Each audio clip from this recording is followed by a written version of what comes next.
Welcome to Everything Currency. This is a show where we talk about everything crypto and mo. I'm your host Jay, and today I want to talk to you about a couple charts that I'm watching going in. But first and foremost, I want to say Merry Christmas Eve to everybody out there who celebrates Christmas, and happy holidays to everybody who doesn't celebrate Christmas. Hope you're spending some time with the family, having some time off and all that good stuff. You're not just sitting there staring at crypto charts and reading this crypto news all day long. You're actually spending time with people and being present and having a good time.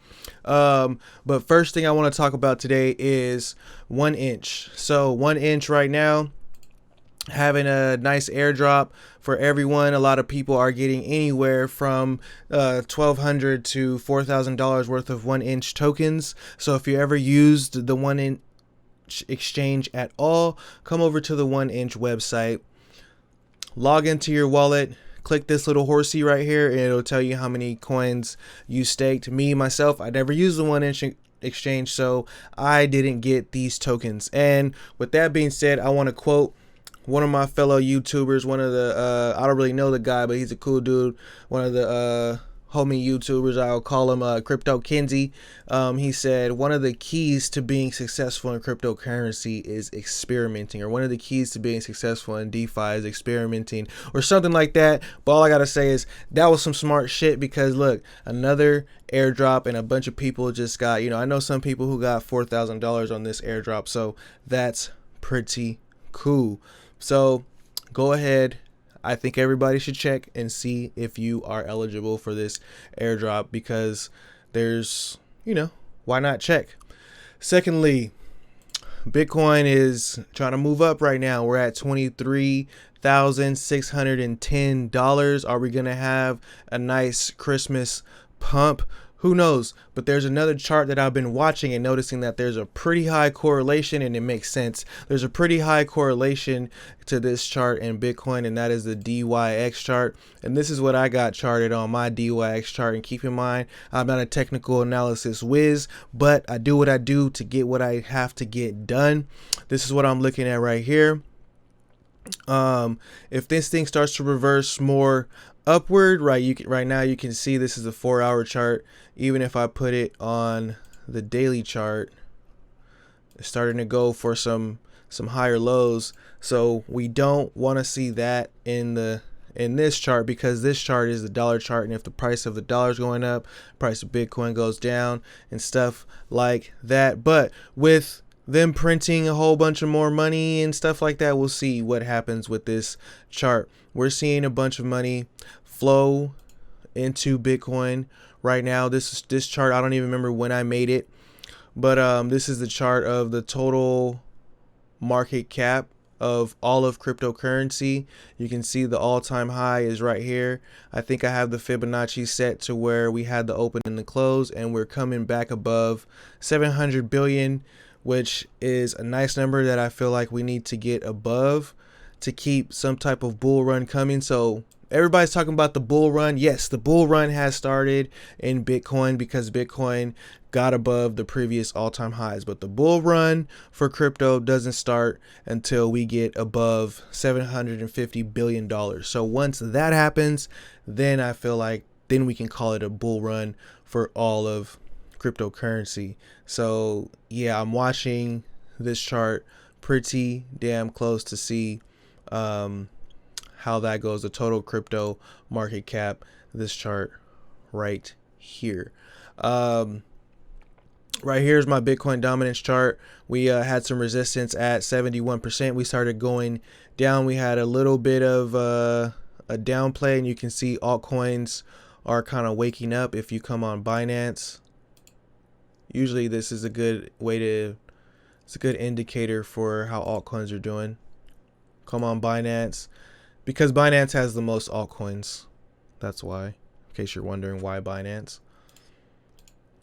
And you can see, damn, 1inch at 1,000%. The hell? But it's still going up. When I first saw it, it was $2. But yeah, you can see on Binance, you got a bunch of gainers, altcoins, double-digit greens on the altcoins, and a lot of the trading pairs. So having some nice recoveries. I told the Telegram group, hey, some oversold RSI bounces would be a cool place to make some quick little flips on your money, you know, some quick 20 and 30% and stuff like that. So if you want to get in the Telegram group, we need more members. We need to get it more active. If you want to get in there, let me know. Letting y'all in. Merry Christmas. Another thing I want to talk about, crypto's big rupture is coming in 2021. Yes. Why? Because I need more FUD. I don't need the fear and greed index to have everybody super greedy. I want people to be scared, because that's what the psychology usually says in the market and stuff like that. You know, I don't know. Trying to be a contrarian, because right now I feel like the reason why I say stuff like that is because I feel like everybody's extremely bullish. Like everybody, you know, I know we've been seeing the price of Bitcoin go up, but everybody's is extremely bullish, and I just get kind of weary when everybody's kind of feeling one way. And I feel like, man, maybe the opposite might happen, but who knows? We don't know. Watch the charts and find out. Act accordingly.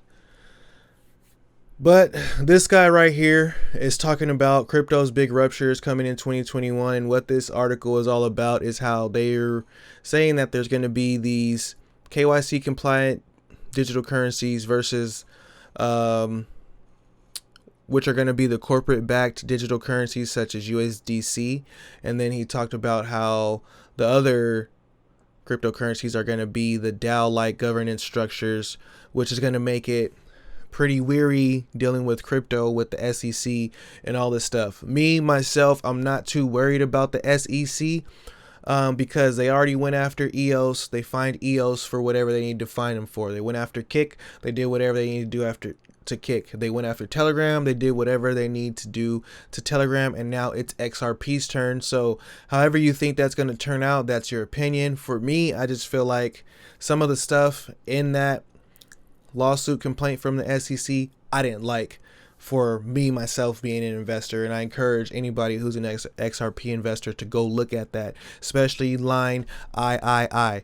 Go in there and look at line III, and that's the reason why I don't think XRP will be able to escape without a hefty fine, and I don't think it's going to cause as much problems for the rest of the market like everybody think it is, because everybody thinks it's, oh, what about Chainlink? Well, did the members of Chainlink run away with a bunch of money? Were the members of Chainlink trying to manipulate the price and trying to do stuff like that? So with XRP, the SEC is saying all that stuff is happening, so we'll see if it's actually true when that comes out through the lawsuit.